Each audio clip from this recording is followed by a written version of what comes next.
ver el amperímetro este, pero lógicamente la calidad de atención va a ser distinta. Y sobre todo porque hay muchas patologías dentro de la mortalidad infantil, ¿sí? Que pueden ser detectadas, ¿sí? Porque casi el 50% se obedecen a afecciones perinatales, pero casi el 30% a malformaciones congénitas. Entonces, si buscamos ahí, podemos encontrar muchas causas de mortalidad infantil que nos puedan ayudar también a disminuir la mortalidad. Y dentro de esas causas hay muchas causas que en este gráfico están establecidas los diferentes periodos y las edades gestacionales, digamos, y que son difícilmente reducibles o que pueden ser reductibles, ¿sí? Las difícilmente reducibles son, por ejemplo, enfermedades incompatibles con la vida, como la anencefalia, por ejemplo. Pero hay más del 50% de las disfunciones de nacidos vivos que son reductibles y pueden ser detectadas por el diagnóstico prenatal. Por lo tanto, nosotros para poder detectarla tenemos que hacer screening o tamizaje. Ustedes saben que el screening o tamizaje en una población sana de embarazadas, ¿sí? va a haber pacientes que tengan o no la patología, o que sean pacientes de riesgo de tenerla, y entonces tenemos que ir a identificar el grupo de riesgo. Una vez que identificamos el grupo de riesgo, ahí entra la medicina fetal, como embarazo de alto riesgo, para poder ir a buscar y hacer el diagnóstico. ¿Qué patologías o qué tipos de screening nosotros utilizamos en los embarazos de bajo riesgo? O sea, en toda la población de embarazadas, el screening de cromosomopatías, el screening de preeclampsia, el screening de parto prematuro, para también poder predecir en aquellas que puedan tener un parto prematuro espontáneo, o predecir en aquellas que tengan una preeclampsia, sobre todo las de comienzo precoz, que más mortalidad perinatal trae, como la prematuridad, el screening de defectos congénitos y el screening de alteración del crecimiento. Estas son herramientas del diagnóstico prenatal, son técnicas no invasivas. La más común es la ecografía que hacemos nosotros habitualmente en sus diferentes modos, serían 2D o 3D. Esta es una ecografía 3D, una ecografía en modo 2D, en la que se ve el corazón fetal, ¿sí? El ecocardiograma fetal, que es en este caso donde hacemos un estudio únicamente enfocado a detectar anomalías del corazón. El Doppler fetal, en donde utilizamos esta herramienta Doppler para poder detectar la dirección de los flujos y cómo están las velocidades de flujo y la alteración que puede haber en el flujo sanguíneo del feto, y que repercuten en la hemodinamia del bebé, y la resonancia nuclear magnética, que a veces es de ayuda y complementaria de la ecografía en algunas malformaciones, sobre todo en las del sistema nervioso central. Después tenemos técnicas invasivas, como la biopsia de vellosidades coriales, de la placenta, que es en este caso, la están viendo un clip, una aguja entrando a través de la piel, celular subcutáneo, el cuerpo uterino y la placenta. La puntita esta blanca es la aguja entrando en toda la placenta, que es esto, ¿no? O también podemos utilizar la amniocentesis, acá ven la aguja, en la cavidad amniótica, donde se extrae el líquido amniótico para estudio genético. La cordocentesis se extrae sangre del cordón umbilical o de la vena umbilical, y el diagnóstico genético preimplantación, que se realiza a través de la fecundación in vitro. Estos procedimientos nos permiten hacer estudios genéticos como el cariotipo, o estudios moleculares más específicos, o microarrays, ¿sí? Que esos son un poco más costosos, pero habitualmente nosotros lo que hacemos es el cariotipo, o sea, vemos el número de cromosomas, si está alterado o no, sobre todo para patologías comunes como el síndrome de Down, por ejemplo, y se utiliza el cariotipo. Si queremos hacer estudios moleculares, en general lo que vemos en la ecografía y por ahí, por ejemplo, una patología conotruncal del corazón, nos hace pensar que pueda tener un síndrome de DiGeorge, que es una de lesión del 22q11, y ahí se hace el estudio molecular, que es un estudio más microscópico, si se quiere, del cromosoma. Eso habitualmente no se hace de rutina, lo que se hace es del cariotipo. ¿Cuál es la utilidad clínica de la ecografía en el embarazo de bajo riesgo? Primero, nosotros tenemos que ver que para el diagnóstico ecográfico prenatal, que es lo que vamos a hablar en este teórico, hay una tríada básica para poder obtener el mismo. Uno es, por un lado, tener un buen paciente. Un buen paciente significa una embarazada y un feto, digamos, acorde. Eso uno no lo selecciona, pero digamos que la ecografía es mejor cuando tenemos una paciente que tiene, por ejemplo, pocas cicatrices abdominales o poco tejido adiposo, un feto en el cual se encuentra en una edad gestacional evaluable, generalmente entre las 20 o 22 semanas vamos a ver mejor morfológicamente. Si tenemos un ecógrafo de alta gama, por ahí podemos verlo más precozmente, un feto que está en una posición adecuada. Entonces el paciente acá es una pieza fundamental en esta tríada de diagnóstico ecográfico. Por otro lado, el operador también es importante, es un estudio que es operador dependiente, en donde el operador o el ecografista va a ir a buscar la patología, y para eso necesita tener un checklist, necesita tener saber qué es lo que va a buscar para poder saber diagnosticar. Entonces acá depende mucho del expertise del operador, por lo tanto lo hace indispensable dentro del diagnóstico. Y por último el ecógrafo, que no es lo mismo trabajar con un ecógrafo de mala calidad o de baja gama que un ecógrafo de alta gama en el cual podemos hacer diagnósticos ecográficos más precoces. Hoy a nivel mundial la tendencia es llevar la mayoría de los diagnósticos al primer trimestre, que puedan detectarse cada vez más precozmente para poder tener un diagnóstico rápido, que la paciente pueda decidir qué va a hacer con su embarazo o cómo va a controlar su embarazo de la mejor manera posible y prepararse para una maternidad diferente. Entonces, es muy importante trabajar con ecógrafos de gama por lo menos media alta. Y por último, el tiempo, porque para hacer una ecografía necesitamos una paciente adecuada, un operador con cierto expertise, un ecógrafo bueno, pero necesitamos tiempo para ver la paciente. No podemos tener, el que hace ecografía a veces tiene una agenda muy abultada, ve los pacientes rápidamente y se pierden diagnóstico. Por lo tanto, esto sería, digamos, la base para poder hacer una ecografía de alta calidad, ¿sí? Ahora, la ecografía sirve como herramienta de screening, o sea, para hacer el control de todos los embarazos. Y la otra pregunta que nos hacemos, ¿cuántas ecografías tendremos que hacerle a una embarazada de bajo riesgo y a qué edad gestacional? Hasta hace unos años, le hablo hace 10, 15 años, la ecografía no era una herramienta de uso cotidiano en todas las embarazadas. Se hacían solamente ecografías en aquellas que tenían algún factor de riesgo detectado de la historia clínica.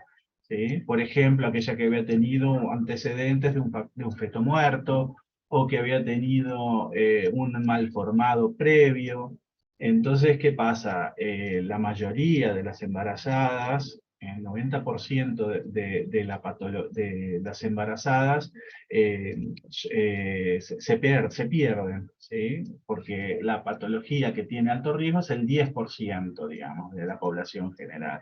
Entonces se vio que no sirve hacer solo en aquellas que tienen factores de riesgo, ¿sí? Sino hay que hacerlo en pacientes que tienen todas las embarazadas. Ecografías. Y en general, para establecer una relación de costo-calidad, ¿sí? Se establecieron 3 ecografías en un embarazo de bajo riesgo, ¿sí? Una en una de 24 y otra entre 31 y 37 semanas. ¿Para qué sirve la ecografía? Bueno, fundamentalmente las cosas principales que ha demostrado la ecografía es que es muy buen detector para la edad gestacional. Sobre todo, o sea, fundamentalmente cuando se hace en el primer trimestre, ¿sí? Hecha en el primer trimestre, es la última. Por tanto, la eco mata fum, digamos, ¿no? Hecha en el primer trimestre, ¿sí? Y esto es importante saber la nacional, porque a través de ella vamos a saber la fecha de parto, cuando cumple 40 semanas la paciente, y así evitar diagnósticos erróneos o intervenciones inapropiadas de los niños. Si uno tiene una edad gestacional correcta, vamos a evitar tener embarazos cronológicamente prolongados por un error de la edad gestacional.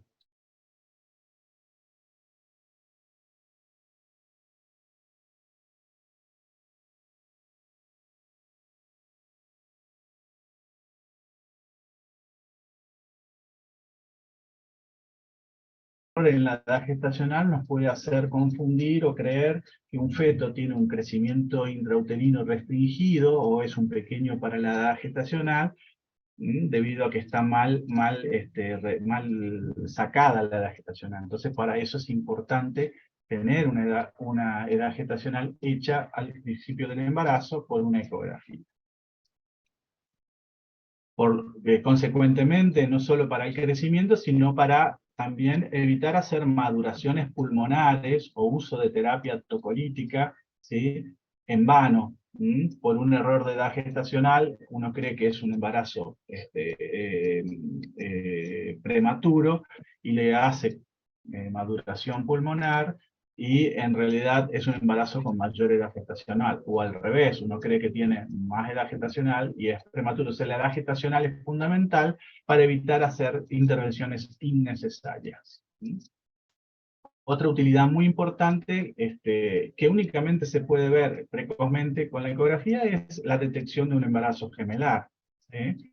Y es fundamental la identificación temprana del embarazo gemelar, porque nosotros, si bien por ecografía no podemos saber si es homocigota u heterocigota, pero una cosa que sí le deben informar en una ecografía es la corionicidad, o sea, si un embarazo es monocorial o bicorial. ¿Por qué? Porque el seguimiento y el pronóstico de ese embarazo gemelar depende de la corionicidad y de la amnionicidad. Arriba, en la foto de arriba, van a ver un embarazo que es bicorial, porque tiene dos placentas, y siempre que hay dos placentas hay una membrana amniótica, ¿sí? O sea, todo embarazo bicorial es biamniótico. Y en esta foto de abajo cabe una placenta que está ensimismada, ¿sí?, y dividida por una membrana. Esto es un embarazo monocorial, ¿sí? Acá ven la diferencia entre el monocorial y el bicorial. El monocorial tiene una inserción en T prácticamente, ¿sí? Y el bicorial tiene una inserción tipo epsilon. ¿Por qué? Porque a veces que la placenta en el bicorial no está en una cara del útero y la otra en otra cara, sino que están en la misma cara, porque acá están en una cara posterior. Entonces las placentas, una crece por encima de la otra, dando esta forma de placenta ensimismada, y esto es típico del embarazo bicorial, ¿sí? Este es el diagnóstico que uno hace en el primer trimestre, mirando estos signos, el signo de la T y el signo de lambda, perdón, de lambda. Bueno, para otra cosa que sirve y es fundamental es para la detección de malformaciones, ¿sí? Un 3% de los embarazos presentan anomalías estructurales. Y como vimos, es la segunda causa de mortalidad infantil en Argentina. Entonces es muy importante que nosotros tengamos una mirada, digamos, a chequear bien en una ecografía la presencia de malformaciones, sobre todo de malformaciones mayores. Hace ya muchos años, en el año 99, se publicó este gran trabajo que ha sido realizado unos años antes, sobre la utilidad de la ecografía en el screening, o sea, en embarazos de bajo riesgo en Europa. Y a través de este estudio se pudo saber que tiene una sensibilidad del 61,4% para fetos malformados. Para la sensibilidad para la detección de malformaciones en general, si bien fue del 56%, para anomalías mayores fue del 73%. Por lo tanto, que para malformaciones mayores es un estudio bueno para método de screening, ¿sí? Dentro de las malformaciones con más incidencia están las cardíacas, ¿sí? La del sistema nervioso y la hidronefrosis. Perdón, me había entrado. Perdón, me van a interrumpir un minutito.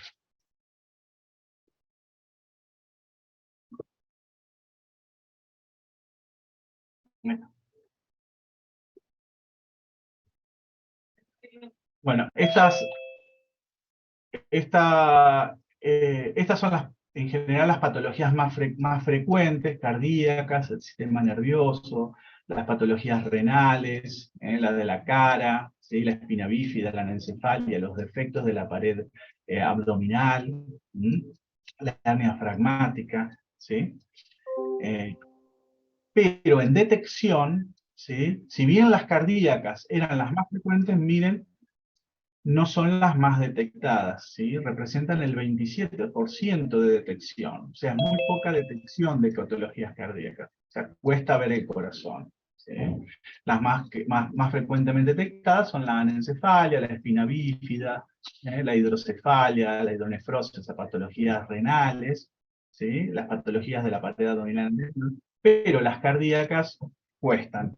Todavía hoy cuestan, a pesar de que este estudio es bastante viejo, no ha cambiado nada. Lo que ha cambiado un poco es la sensibilidad. No se han vuelto a hacer estudios de este tipo a nivel mundial tan importantes, pero hoy más o menos la sensibilidad rondaría el 80% de una ecografía en un embarazo de bajo riesgo para la detección de malformación. Y en el primer trimestre, como les dije, la tecnología de los ecógrafos ha mejorado mucho la calidad de imagen, la formación o el conocimiento de los ecografistas ha mejorado un montón. También se ha revisado cuál es el rendimiento de la ecografía en el primer trimestre, y este trabajo realizado en Inglaterra muestra que la evaluación de anomalías mayores en población de bajo riesgo para el primer trimestre, que consideramos entre las 11 y 13.6 semanas, es 46%, pero esto, lo que más me gustaría ver es que de la evaluación de todas las anomalías en una población de alto riesgo, la sensibilidad es del 66%. ¿Sí? O sea que la ecografía del primer trimestre nos ayuda a detectar un montón de anomalías, sobre todo mayores, ¿sí? Que se complementan después con la del segundo trimestre, que es lo que le había mostrado anteriormente, lo que hace que se nos escapen poco las anomalías, sobre todo las anomalías mayores. ¿Cuáles son las que tenemos que detectar siempre en el primer trimestre? O sea, estas no se nos tendrían que pasar. Una es la anencefalia o la secuencia cránea-anencefalia, que es la que falta la calota craneana, ¿sí? Esa la tenemos que detectar entre las 11 y 13.6 semanas, no antes de las 11, entre las 11 y 13.6 semanas. La holoprosencefalia alobar, defecto de la línea media, también se debería detectar. Los defectos de la pared abdominal anterior, el onfalocele, las gastrofisis, el síndrome de cordón corto, el encefalocele, ¿sí?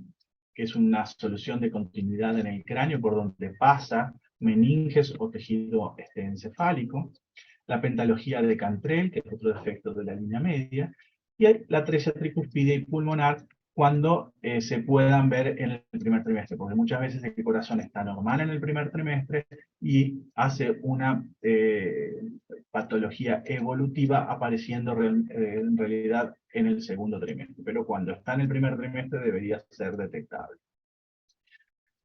Las que se pueden detectar en el 50% de las veces, o sea, casi siempre, ¿sí? Serían lo que son la espina bífida abierta, malformaciones cardíacas muy severas como la hipoplasia de cavidades izquierdas, la megavejiga, la ausencia de extremidades o la displasia esquelética letal como la displasia tanatopódica.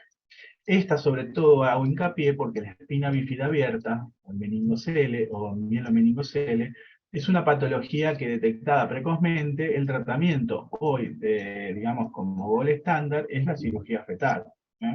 Así que es importante su detección precoz. Entonces, ¿cuáles serían las utilidades en general de la ecografía del primer trimestre? Confirmar la presencia de embarazo intrauterino, fundamental, ¿no? Que no es un ectópico, la localización del saco, por lo tanto, el diagnóstico de un embarazo no viable, ¿sí? O sea, debemos tener un embrión con latidos.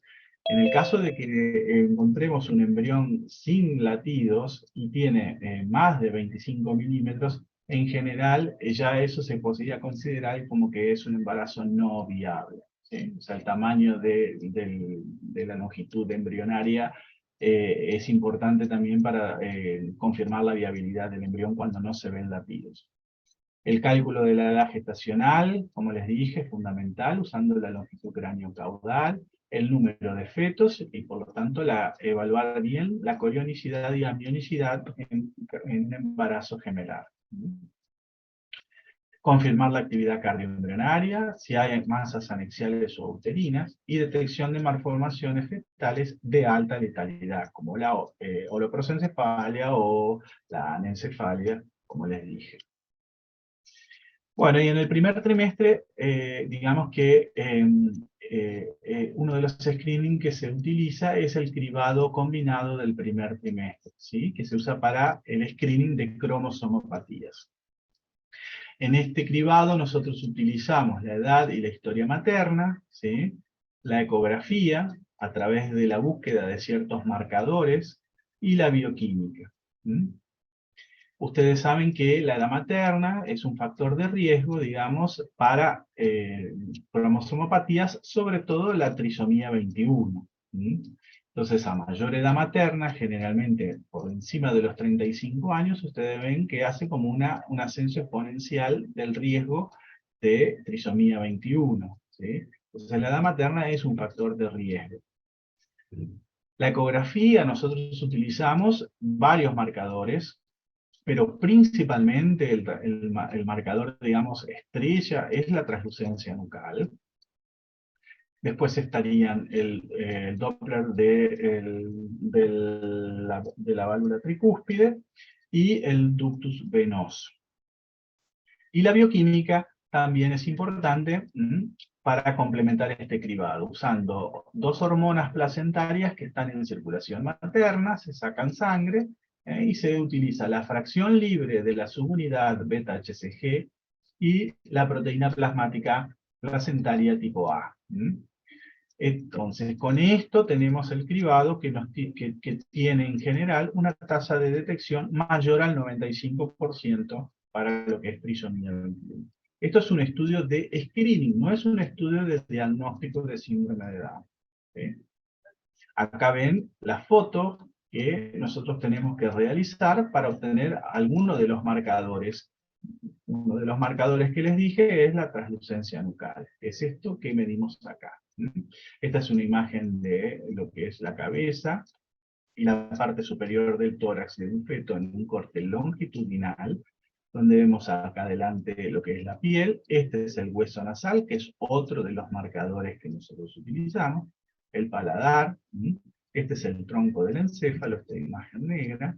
Este es el cuarto ventrículo, esta es la cisterna magna, y esta es la imagen que medimos de la translucencia nucal.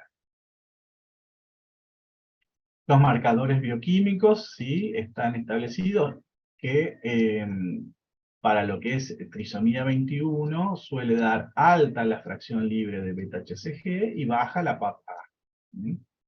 Eso lo voy a dar como para que más o menos tengan una idea, no tienen que saberlo, ¿no? Además de tener alta la translucencia. La translucencia está aumentada en todas las trisomías comunes. Nosotros más que nada hacemos asesoramiento de riesgo para las trisomías más comunes, la 21, 18 y 13, y la monosomía del X o el síndrome de Turner también se integra dentro de este screening, ¿sí? Pero fundamentalmente la trisomía 21 porque es la más frecuente y a veces no suele dar malformaciones muy severas que se detecten en el primero o en el primer trimestre o en el segundo trimestre. En cambio, la trisomía 18 y la trisomía 13 suelen tener anomalías fetales bastante importantes. ¿Mm? Pero la característica básica de la trisomía 21 es que tener la papa baja y la beta alta, las otras dos tienen todo bajo. ¿Sí? Eso para que tengan noción a modo informativo, digamos. Y en los diferentes rendimientos de cribados, ¿sí? Como les dije, si uno utiliza solo la edad materna, ¿sí? Como se usaba, por ejemplo, para asesoramiento genético antes de la era ecográfica, la tasa de detección es del 30%. Quiere decir que si nosotros a toda mamá de 40 años y le decimos, sí, usted tiene un riesgo, una mujer de 40 años tiene alrededor de un riesgo de 1 en 100 más o menos. Y si a todas las mujeres de 40 años le hacemos una punción para hacer el diagnóstico por tener riesgo, vamos a detectar solamente el 30%, ¿sí? O sea que vamos a hacer muchas punciones al divino botón. En cambio, cuando utilizamos todos los marcadores, ¿sí? El cribado combinado más marcadores secundarios como el flujo tricuspidio o el ductus venoso, nuestra tasa de detección aumenta casi a un 93-96%, y eso lo hace un muy buen método de screening, ¿no? O sea que cuando tengamos un alto riesgo devenido de este cribado, la punción en general nos va a dar un resultado positivo. ¿Sí? Otro método de screening que vamos a hablar brevemente es el ADN fetal. ¿Sí? Entonces, una vez que nosotros tenemos el screening combinado realizado, ¿sí? Vamos a definir si la paciente es una paciente de bajo riesgo, de alto riesgo o de riesgo intermedio. Aquella que tiene un riesgo bajo, que se interpreta como la que tiene un riesgo menor a 1 en 1000, no se le hace ningún estudio genético. ¿Sí?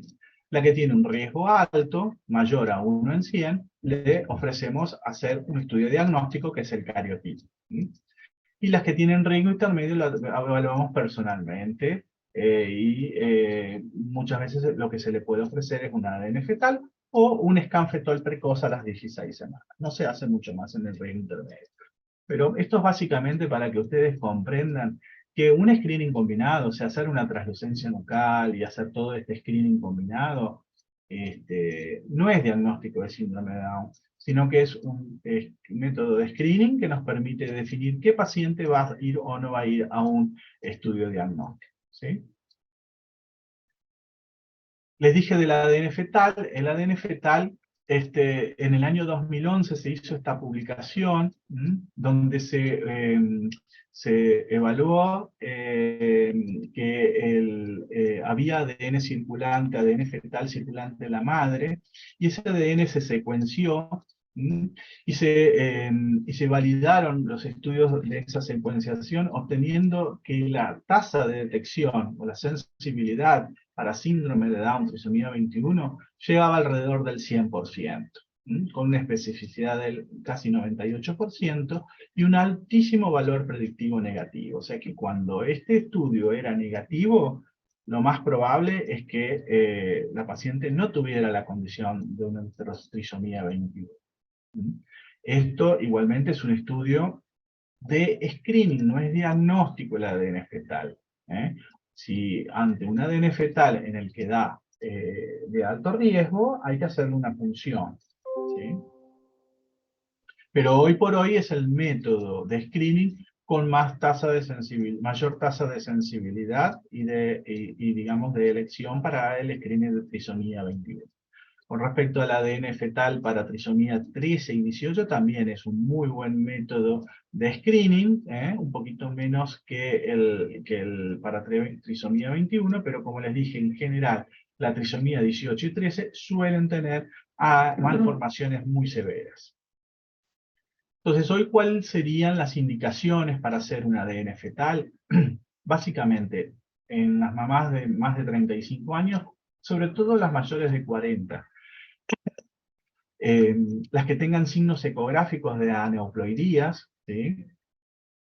Riesgo combinado intermedio, como les dije, o las que tengan una trisomía en gestación previa, o una translocación robertsoniana de los padres S21. ¿Sí?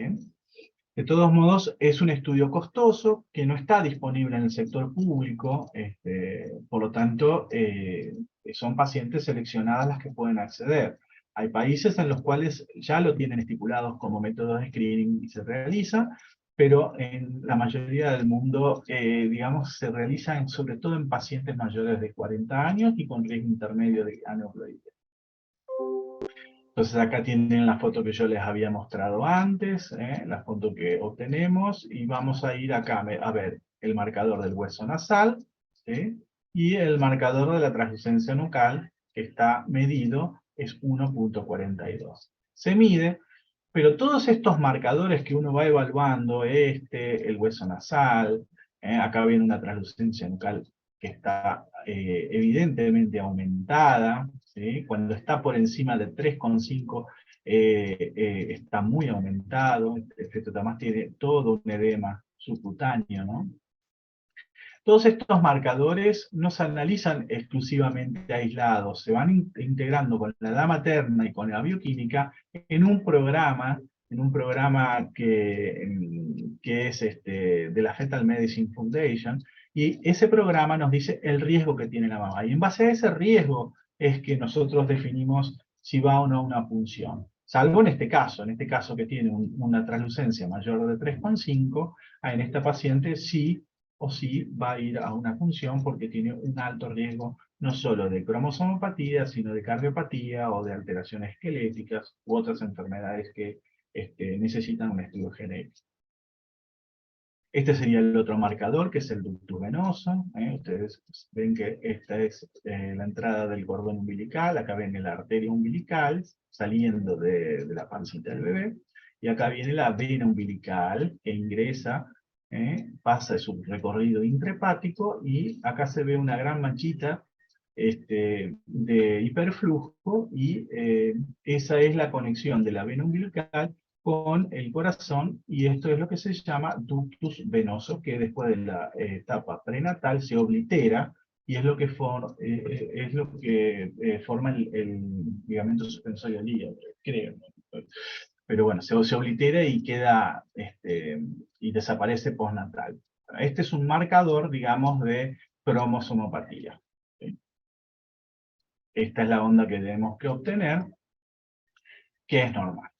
¿Sí? Y este es el Doppler tricuspidio, en la que vemos si las válvulas auriculoventriculares no tienen regurgitación, ¿no? Entonces acá vemos la entrada de sangre al ventrículo, ¿sí? Y cuando se cierran las válvulas auriculoventriculares, ¿sí? Para la sístole ventricular, que no haya pérdida de flujo. Entonces acá vemos que no hay flujo retrógrado, ¿sí? Entonces esto es un Doppler tricuspidio normal. Y este es un Doppler tricuspidio patológico, donde hay reflujo. Es un marcador positivo. Acá vemos, por ejemplo, la cara fetal. ¿Sí? Esta es la imagen de un corte de la cara fetal hecho a las 12 semanas. O sea, como pueden ver, con un equipo de cierta calidad, de buena calidad, como es el triángulo nasal, y vemos que acá no se observa un paladar hendido, por ejemplo, ¿no? Esto es un video, podemos ver las órbitas, ¿sí? Con los cristalinos, que son esos anillitos blancos. Vemos también el cerebro que está bien dividido. Y bueno, y vemos algunas otras más partes en el equipo acá. Sigo por el tiempo. Esto es como obtenemos la edad gestacional, ¿sí? Acá vemos un corte longitudinal del feto, donde se ve la cabeza, lo que es el cuello, el tronco, ¿no? El tórax, el abdomen y la cola, ¿sí? Entonces se mide de la cabeza a la cola, y el mismo equipo da la edad gestacional, ¿sí? Esta es la edad, cuando se realiza, esta es la edad gestacional que se pone, y se saca la fecha probable de parto a través de la ecografía. Acá vemos, dentro de lo que es también el scan del primer trimestre, la cabeza del bebé, para ver la línea interhemisférica, esto blanco que son los plexos coroideos, que dan una imagen así tipo de alas de mariposa. Con esto nos quedamos tranquilos que el cerebro está bien dividido y no tiene una holoprosencefalia al hogar. Esta es una imagen de un corte también axial, igual que este, un poquito más abajo, donde se ven los tálamos, acá la línea interhemisférica, los tálamos, los pedúnculos, y esto es el acueducto de Sigma. Esto es fosa posterior. Esta es la imagen de las órbitas con los cristalinos, esos son los anillitos, son los cristalinos, donde podemos acá descartar, por un lado, que no tiene una catarata, o sea, el centro es ecolúcido, negrito, y que además hay presencia de cristalino, o sea, hay ojo, ¿sí? Si acá no hubiera cristalino, tendríamos que pensar en una anostalmia. Acá vemos la vejiga, un corte más abajo, la vejiga, y las dos arterias umbilicales. Entonces, esto es importante para ver si el cordón está formado por dos arterias umbilicales o una arteria umbilical. Si bien el 1% de la población normal puede tener arteria umbilical única, el tener una arteria umbilical única con otra anomalía aumenta el riesgo de malformaciones, sobre todo trisomía 18. Acá medimos o evaluamos los riñones, están los dos riñones, y esto que se ha medido acá son las pelvis renales. ¿Sí? Acá vemos un corte axial también del abdomen para ver el estómago, que hay presencia de estómago. Acá un poco más arriba vamos al tórax y vemos el corazón. ¿Sí? Vemos el eje del corazón que está en un eje normal. Acá en este clip estamos viendo por un lado una imagen 2D y una imagen con Doppler color para ver si los flujos están correctamente en su dirección. ¿Sí? Este es otro corte para verle bien los labios, es un corte coronal, ahí se ven bien los labios, la boca y la punta de la nariz. Con esto nos quedamos tranquilos de que el bebé no tiene un labio, una fisura labio palatino. Estas también son otro tipo de imágenes un poquito más estéticas para ver en los que tienen el modo de 3D y ver un poquito más detallada lo que son los miembros, la anatomía externa del bebé. Bueno, otra utilidad de la ecografía en el primer trimestre es el screening de preeclampsia, ¿sí? Y acá, que utilizamos de la ecografía, sobre todo el índice de pulsatilidad de las arterias uterinas. Vamos a medir las arterias uterinas de un lado, las arterias uterinas del otro lado, y sacamos el promedio de índice de pulsatilidad. ¿Sí? Ese sería el marcador ecográfico que utilizamos. Pero en realidad, nosotros, además del marcador ecográfico, es como con lo de cromosomopatías. Utilizamos factores de riesgo materno, ¿sí? Todos estos datos se van colocando en el mismo programa que el de cribado o screening de cromosomopatías, porque esto se hace junto con el cribado combinado de cromosomopatías, se hace el screening de preeclampsia. Entonces, recabamos los datos de la historia clínica, si es de alto riesgo de preeclampsia. Acá hay una guía, la guía argentina, ya publicada en el 2010, también están todos los factores de riesgo y cuánto esto incrementa el riesgo de preeclampsia. Otro de los marcadores que utilizamos es la presión arterial media, o sea, la paciente, además de hacerle el índice de pulsatilidad, le hacemos la toma de la presión arterial. Para eso medimos la presión arterial 2 veces en cada brazo, y hacemos y tomamos la presión arterial media. Y bueno, y con eso nosotros obtenemos el screening. Entonces este gráfico es para que ustedes vean, digamos, el rendimiento que ha tenido el screening de preeclampsia, sobre todo para la preeclampsia, la detección de preeclampsia en pretérmino antes de las 34 semanas, ¿no? Más que nada. Que es la que va a ocasionar mayor riesgo de prematuridad y de mortalidad en el bebé, y en la mamá también, ¿no? Entonces, si uno utiliza solamente los factores maternos, ¿sí? La tasa de detección de preeclampsia es el 58%. Pero cuando uno utiliza además de los factores maternos, utiliza la presión arterial media y el índice de pulsatilidad, nuestro screening aumenta al 80%, ¿sí? O sea que tiene una muy buen rendimiento este screening cuando utilizamos no solo factores maternos, sino la presión arterial media y el índice de pulsatilidad medio de uterinas. Y si además le agregamos un estudio bioquímico, que es el factor de crecimiento placentario, eso no se hace acá habitualmente porque es muy costoso, pero si lo pudiéramos hacer, la tasa de detección llegaría al 90%, ¿sí? Y esto es muy importante saber hacer este screening, porque a través de este screening vamos a poder seleccionar a aquella paciente que tiene más riesgo o menos riesgo, y a la de alto riesgo vamos a poder darle aspirineta, ¿sí? Y se ha visto que el uso de aspirineta logró disminuir en un 62% el riesgo de preeclampsia pretérmino, ¿sí? Y un 82% antes de la semana 34. ¿Sí? Por lo tanto, para lo que es la preeclampsia de comienzo precoz antes de la semana 34, tiene el uso de aspirineta en las pacientes con alto riesgo disminuye muchísimo. Y la preeclampsia es una de las patologías que mata a mamá y que mata a fetos. Entonces es muy importante hacer este screening para poder tratar de predecirla y prevenirla. Bien, pasemos al segundo trimestre.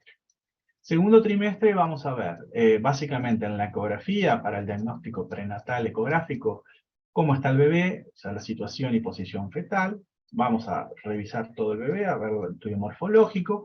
Vamos a hacer una evaluación del crecimiento fetal, una evaluación del líquido amniótico que va a ser en general subjetiva, ¿sí? O sea, miramos cómo está el líquido y si medimos un bolsillo vertical máximo, y dónde está la placenta y sus características. Entonces, la ecografía que hacemos en un embarazo de bajo riesgo es entre las 20 y 22 semanas, idealmente, ¿sí? Y vamos a ir buscando, o sea, para eso tenemos todo un checklist, que vamos a ver en la cabeza y cuello, en el tórax, en el abdomen, y así en todas las partes del cuerpo, para obtener un scan detallado del bebé, ¿sí? Y también vamos a ir a buscar marcadores de cromosomopatía del segundo trimestre. Esos son marcadores blandos, o sea, quiere decir que tienen menos solidez que los que vimos en el primer trimestre, pero que son útiles igual y complementan muchas veces la del primer trimestre cuando no se ha realizado un screening combinado del primer trimestre. Entonces, estos serían los marcadores como la medición del pliegue nucal, que este sería el más sólido de los marcadores de estos. El pliegue nucal sería un parecido de la translucencia nucal, pero hecho en otro tipo de corte, digamos. Se hace un corte axial, no en un longitudinal, como habíamos visto anteriormente. Y el otro marcador sólido es la medición del hueso nasal. Estos serían los dos marcadores, digamos, más importantes del segundo trimestre. Después hacen todos estos, porque esto no es que con uno solo es suficiente. Con este por ahí sí, pero si vos tenés solamente un foco ecogénico cardíaco y no tiene otro marcador, esto no sirve, esto es normal, ¿sí? Tiene que tener más de uno. Bueno, estas son imágenes. Acá estamos viendo la placenta, ¿sí? La inserción placentaria del cordón, ¿sí?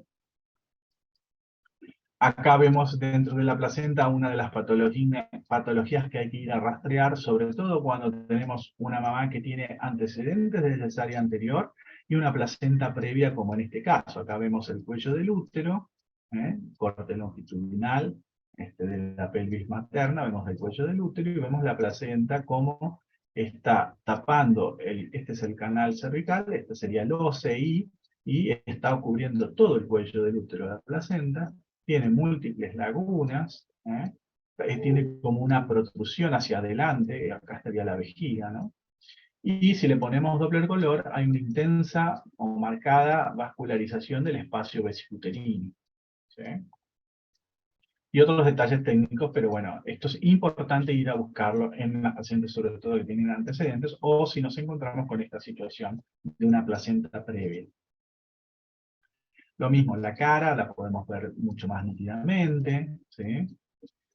o utilizar métodos como el 3D, donde no solamente nos permite una foto más comprensible, la mamá puede entender bien cómo es la cara de su hijo para que pueda confiar más en nuestro estudio de alguna manera, ¿no? Pero en una ecografía convencional ya la vemos igual, la fisura labial, ¿no? Acá pueden ver bien la fisura labial y acá la vemos en 2D. O esta otra patología, que es la que yo les había comentado, ¿sí? Que es la holoprosencefalia lobar, donde ven los tálamos prácticamente fusionados, no hay línea media y es una cavidad ventricular monoventricular, digamos, ¿no? Que a su vez, este defecto, línea media, que se llama holoprosencefalia lobar, suele ir acompañado por defectos en la cara, como hipotelorismo, que ven las órbitas juntitas, y ven una gran fisura labiopalatina. Este es un perfil de la cara normal, acá podemos medir bien el hueso nasal, ¿sí? Podemos ver que está todo simétrica, ¿no? Lo que es la nariz, la boca y el mentón. Acá está medido el hueso nasal y se percentila, cuando está por debajo del percentilo 10, sería una hipoplasia del hueso nasal. Esto debe ser hecho con una técnica correcta para evitar errores y errores diagnósticos, sobre todo errores de medición y errores diagnósticos. A su vez, acá en esta foto nos ha permitido ver bien el cerebro, porque el ultrasonido ha ingresado por la fontanela anterior, que es una buena ventana, y nos permite ver el cuerpo calloso. Es esto. Esta es otra imagen del perfil de la cara en la cual no podemos observar el hueso nasal. Entonces, este es un hueso nasal ausente. Cuando vemos esta imagen, tenemos que ir a buscar otras cosas, el corazón, bueno, si tiene alguna otra anomalía, porque esto nos aumenta bastante el riesgo del trasomía 21. Acá también podemos ver el vermis cerebeloso y el cuarto ventrículo posfastigio. Este es otro corte del perfil de la cara, donde podemos ver cómo el mentón no está bien desarrollado en lo que es una micrognatia. Entonces, acá es una imagen 3D que permite objetivar muy bien la micrognatia. Esta es la imagen que por ahí estuve mostrando antes también, una imagen medio sagital del cerebro de un bebé, en el cual ingresamos directamente por la fontanela anterior el ultrasonido y nos da una imagen muy buena de lo que es el cuerpo calloso, el cavum del septum pellucid, este es el cavum vergae, y acá vemos el fosa posterior, el vermis cerebeloso y el cuarto ventrículo. Todo esto es el tronco del encéfalo, ¿sí? Y la fosa posterior, ¿no? Esta es otra imagen axial que también evaluamos para medir el pliegue nucal, que es acá donde medimos, entre el hueso nasal y la piel, se mide en este corte, que es un corte diagonal, un corte diagonal que se llama suboccipito bregmático, o sea, empieza acá, esta es la parte anterior del feto, la línea interhemisférica, este es el cavum del septum pellucidum, con las astas frontales, acá están los tálamos, los pedúnculos, el cerebelo, la cisterna magna, y este es el pliegue nucal. Entonces medimos el pliegue nucal, la cisterna magna, ¿sí? Son dos marcadores blandos de trisomía 21, y medimos el diámetro transverso cerebeloso porque se correlaciona hasta más o menos las 24 semanas con la edad gestacional. Ustedes pueden ver acá el cerebelo me da una edad gestacional de 22,6 y el feto tenía 22,6. Entonces podemos decir que la edad gestacional está correcta, y es una medida que no suele alterarse en fetos que tienen, por ejemplo, una restricción de crecimiento. Este corte es un corte transventricular, es para medir el atrio ventricular, que sería otro de los marcadores blandos. Entonces acá vemos el ventrículo lateral, este es el plexo coroideo, y esta es la cisura parieto-occipital que nos sirve de guía para poder medir, acá está medido, el atrio ventricular, que es normal hasta 10 milímetros. Esto es una imagen del polígono de Willis, que a veces es importante, y sobre todo para medir la arteria cerebral media en un Doppler feto-placentario, ¿sí? Y también para ver algunas anomalías vasculares como esta que se detectó en un feto ya en el tercer trimestre, que es una malformación que se llama aneurisma de la vena de Galeno. Y esto puede ocasionar alteraciones hemodinámicas con cardiomegalia, insuficiencia cardíaca, que hacen que tengamos que a veces que hacer nacerlo anticipadamente al bebé, y que muchas veces sean de alto riesgo de vida, este tipo de patologías se suele hacer intervencionismo vascular, que en general tenemos que derivarlos a Buenos Aires. Por eso es importante el diagnóstico prenatal de este tipo de patologías, como acá pueden ver. Bueno, esta es otra cosa que tenemos que evaluar con mucho detenimiento, porque es una de las malformaciones cardíacas son una de las patologías más frecuentes y menos diagnosticadas. Entonces el corazón hay que verlo en sus 4 cámaras, y hay que verlo en los tractos de salida, cómo salen los vasos, salen correctamente. ¿Sí? Acá podemos ver el ventrículo derecho, la aurícula derecha, la aurícula izquierda, el foramen oval, acá permeable, yendo de derecha a izquierda. Acá vemos la membrana oval, el septum primum, el septum interventricular, este es el ventrículo izquierdo, esta es la válvula mitral y esta es la válvula tricúspide. Acá podemos ver la entrada de una y otra vena pulmonar y la aorta. Y podemos ver patologías del tórax también, ¿no? Una patología que podemos ver es esta, en este corte axial, donde vemos la columna, esta sería la línea media, y el corazón que está, este es el septum interventricular, el corazón está desplazado hacia este lado, que es el lado izquierdo, por esto que es el hígado. Esto es una hernia diafragmática derecha, incluso tiene derrame, un poquito de derrame acá, pleural, donde se observa la cúpula del hígado, perdón, el lóbulo hepático. En cambio en esta, que también desplaza el corazón, esto es una malformación congénita de la vía pulmonar, o MAC, malformación adenomayoide quística, que también desplaza el corazón y puede dar alteraciones hemodinámicas. Esto es otra malformación, que es un defecto de la pared abdominal, ¿sí? Que es una gastrosquisis, ¿no? Donde se ven, esta es la entrada, ingreso del cordón umbilical, acá, y a la derecha se ve un defecto donde salen las asas intestinales a la cavidad abdominal.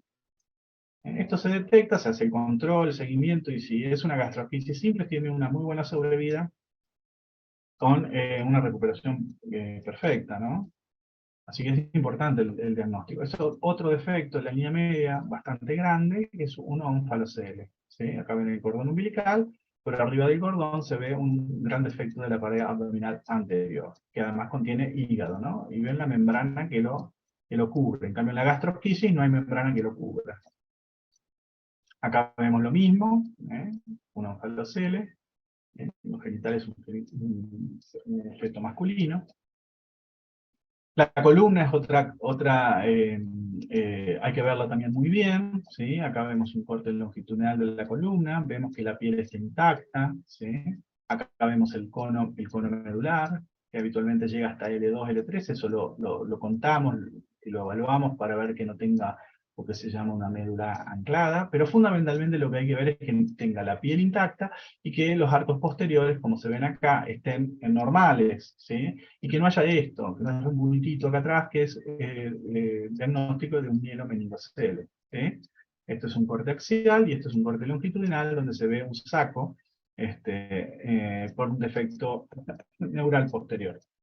Esto es un mielomeningocele, y es importante su detección porque, como les dije, hoy se intenta hacer una cirugía fetal cuando se puede, ¿no? Acá vemos imagen en 2D del defecto, en la imagen 3D ahí se ve el bultito, y el postnatal como se ve un mielomeningocele. Medimos también el húmero, es otro marcador blando, ¿sí? Ya que tanto el húmero como el fémur pueden estar un poquito más cortos en la trisomía 21, entonces son marcadores también más precoces de ver, sobre todo la del húmero, ese acortamiento. Acá tenemos el fémur. Bueno, el corte abdominal, ¿sí? Para ver bien el estómago, ¿sí? El hígado, todo esto. Acá vemos la suprarrenal y la aorta. ¿Sí? Y esto es importante porque a veces pueden aparecer dos burbujas, ¿sí? Estas dos burbujas son porque hay una atresia duodenal, ¿eh? Donde vemos el estómago y la porción duodenal, la primera porción del duodeno dilatada, ¿sí? Entonces se ve la burbuja que está por encima de la obstrucción, ¿eh? el cierre con el píloro y el duodeno. ¿Sí? Bueno, estas son las pelvis renales. Acá se ven los genitales, también a veces es importante. Los genitales no solo porque el paciente lo pide, sino hay patologías que pueden estar ligadas al sexo. Bueno, y este es otro clip, que bueno, vamos a ir rapidito, pero es para ver que hay un derrame pleural importante, ¿sí? Detectado a las 17 semanas, en la que desplaza el corazón hacia el otro lado, ¿sí? Y bueno, esta paciente le hicimos su seguimiento y en realidad lo que tenía era no se le hizo nada, solito desapareció y era que lo que ocurre es por falta de madurez del conducto torácico, ¿no? O sea, cuando se desarrolló el conducto torácico, empezó a drenar bien y se liberó el derrame pleural. Bueno, otro método de screening muy importante es el screening de parto prematuro espontáneo sobre todo, ¿sí? Que se hace a través de ecografía transvaginal. Para eso hacemos la cervicometría, ¿sí? Medimos el cuello por vía transvaginal y sacamos la longitud. O sea, es importante hacer esto, ¿por qué? Porque la prematurez es una causa de mortalidad en la Argentina, ¿sí? Y cada vez hay más. Nosotros tenemos alrededor de un 9% de prematuros. Bueno, y se puede prevenir esto, ¿sí? Se puede prevenir midiendo el cuello, ¿sí? Se ha visto que en los cuellos que tienen menos de 25 milímetros y se ha dado progesterona, ¿sí? En el segundo trimestre, disminuye el parto prematuro espontáneo en un 42%, ¿sí? Antes de las 33 semanas. Por lo tanto, es importante medir el cuello para poder detectar a aquellas pacientes que tienen un cuello corto y darles progesterona para intentar prevenir este parto prematuro. Entonces, la ecografía en medicina fetal. ¿Qué tipo de estudios realizamos? El ecodoppler obstétrico en embarazos de alto riesgo y para ver el estado hemodinámico fetal. El ecodoppler del pico sistólico de la arteria cerebral media para evaluar la anemia fetal. ¿Sí? Ya podemos ver si el feto está anémico midiendo el pico sistólico, el ecodoppler de las arterias uterinas para hacer el screening de preeclampsia y restricción de comienzo precoz, la ecografía 3D, 4D, el STIC, que es otro método cardiológico, el ecotui, que son cortes tipo tomográficos de ultrasonido. Estos son todos estudios que hacemos con equipos especiales y no se hacen de rutina. La ecografía transvaginal para medir el cuello del útero, como recién les acabo de decir, el ecocardiograma fetal, que es más que nada del cardiólogo infantil, que hace cardiofetal, y el intervencionismo fetal guiado por ecografía, ¿sí? Como esto que nosotros hicimos acá, y es un intervencionismo fetal en el cual estos son catéteres de Harrison, ¿sí? Y no sé si tenemos tiempo, pero bueno, acá estamos, fue hace muchos años, tenía una patología que tiene una malformación adenomatoidea acústica. Le hicimos una colocación de este catéter, que es un catéter eh, tóraco-amniótico. Adelante. Vamos a ver acá la imagen. Acá se ve mejor. En la ecografía, acá vemos la entrada de la aguja del catéter, ingresando al quiste, esta es la malformación torácica, se coloca el shunt, se saca el introductor, digamos, y se deja la cola de chancho.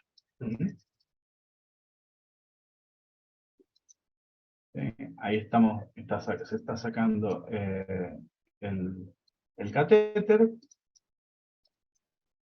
el trocar, digamos, del introductor, y acá está el catéter ya colocado, drenando la cavidad amniótica.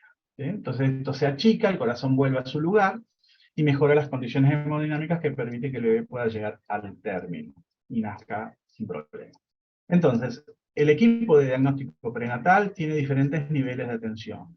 Hay un primer nivel, que es donde se hace el asesoramiento preconcepcional, es donde se detectan embarazos de alto riesgo, es donde se hace una ecografía fetal. Estos son todos los centros que atienden embarazadas normales, ¿sí?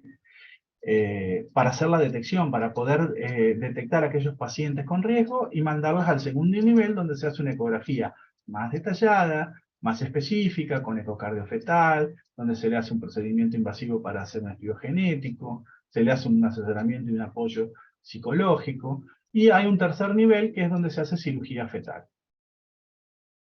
¿Sí? Entonces interviene un equipo multidisciplinario, como les dije, donde está el obstetra, el ecografista, genetista, psicólogos, cirujano infantil, neurocirujano, cardiólogo infantil, y, o sea, muchas disciplinas relacionadas para poder atender de calidad, y darle la mejor atención en el lugar correcto, y con eso tratar de cumplir nuestro objetivo, que es disminuir o intentar disminuir la mortalidad. Entonces, ¿para qué sirve el diagnóstico prenatal? Para preparar y acompañar a los padres ante una maternidad diferente, con potencial de riesgo o muerte o pérdida de embarazo, proveer el mayor cuidado antenatal, ayudar en la decisión del tiempo, forma y lugar para el nacimiento, poner en contacto a los padres con los médicos especialistas que lo van a tratar a su bebé, valorar la posibilidad de tratamiento in útero o cirugía fetal, y darle a los padres información adecuada y suficiente acerca de la enfermedad de su hijo o hija y acompañarlos en la decisión que toman. Pero una ecografía con una evaluación aparentemente normal no garantiza que vaya a nacer normal. ¿Sí? Eso es el comentario final, así que muchas gracias. Bueno, voy a dejar de compartir y lo siento si fui muy rápido, pero era muy largo y espero que hayan entendido. ¿Tienen alguna pregunta o algún comentario que me quieran hacer? Somos 31 participantes. Bueno, profe, venimos de rendir el parcial, así que no sé qué tantas luces prendidas teníamos hoy para prestarle atención, no le voy a mentir. Me imagino. Bueno, pero no sé, espero no nos haya aburrido demasiado. Esta es una charla por ahí más informativa que me gusta que tengan, porque, digamos, hay veces que o la paciente pone muchas expectativas en una ecografía, o los mismos médicos ponen expectativas en una ecografía, y la ecografía tiene sus límites, ¿no? Pero hay algunas cosas que son importantes. Primero, ¿cuándo hacer una ecografía en un embarazo, digamos, normal, entre comillas? ¿Sí? En el primer trimestre entre las 11 y 13,6 semanas, en el segundo entre las 20 y 22 semanas, y en el tercero entre las 35 y 36 o 37 semanas. Y de ahí, tratar de que sea evaluada en lugares, digamos, donde tengan un ecógrafo, digamos, lo más confiable posible, ¿no? Porque hay mucha gente que hace ecografía y no hace ecografías con cierta calidad, entonces eso va en desmedro de lo que es el diagnóstico. Y tener concepto de que hay herramientas de screening que pueden o ayudan a detectar o a seleccionar a aquellas pacientes que tienen un alto riesgo de aquellas que pueden hacer un embarazo, contener un embarazo normal, sin mayores riesgos, y las que tienen riesgo, derivarlas a quien esté más capacitado o el lugar más correcto cercano a su hospital, ¿no? Así que bueno, no sé, ¿alguien me quiere comentar algo? ¿O están muy rotos? Rotísimo, profe, estuvo áspero el parcial. Bueno, ¿cómo hacen con los presentes acá? Es una buena pregunta, la verdad. Creo que la Porque profe generalmente ve quienes están como conectados o les saca pantallazo. ¿qué voy a hacer? Voy a sacar una foto a todas las pantallas que tengo. Bien. Y si me lo pide la doctora, Profe, ¿se escucha? ¿qué? Acá estoy con una compañera, yo no aparezco conectado, pero estoy acá. Somos dos. Ah, bueno. ¿Cómo Más hacemos? complicado.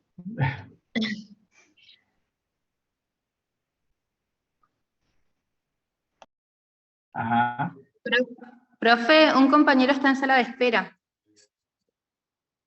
Se le salió recién. Bueno, no sé, de última, porque no puedo relevarlos a todos así. Se hace difícil. Así que bueno. Si no escribimos los nombres por el chat y le saco una foto de eso. Eso, dale. ¿Se puede hacer eso? A ver.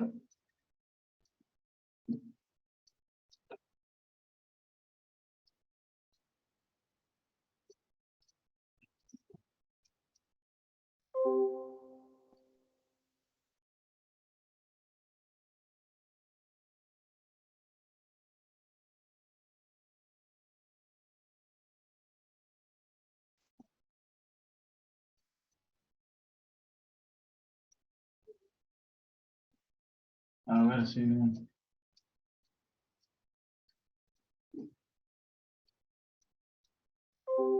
Que pongan los que están... Es que no los puedo tener a todos. Tengo que sacar 200 fotos, si no.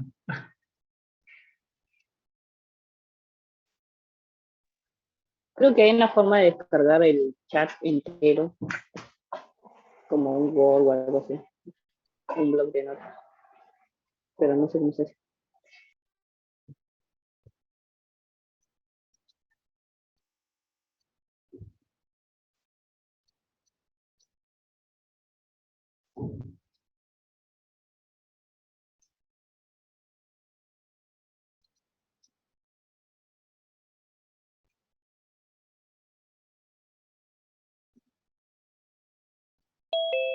En los otros teóricos, ¿cómo han hecho ustedes? Toman asistencia. Abajo, profe, donde dice escribir mensaje aquí, hay 3 puntitos que si lo aprieta dice guardar el chat.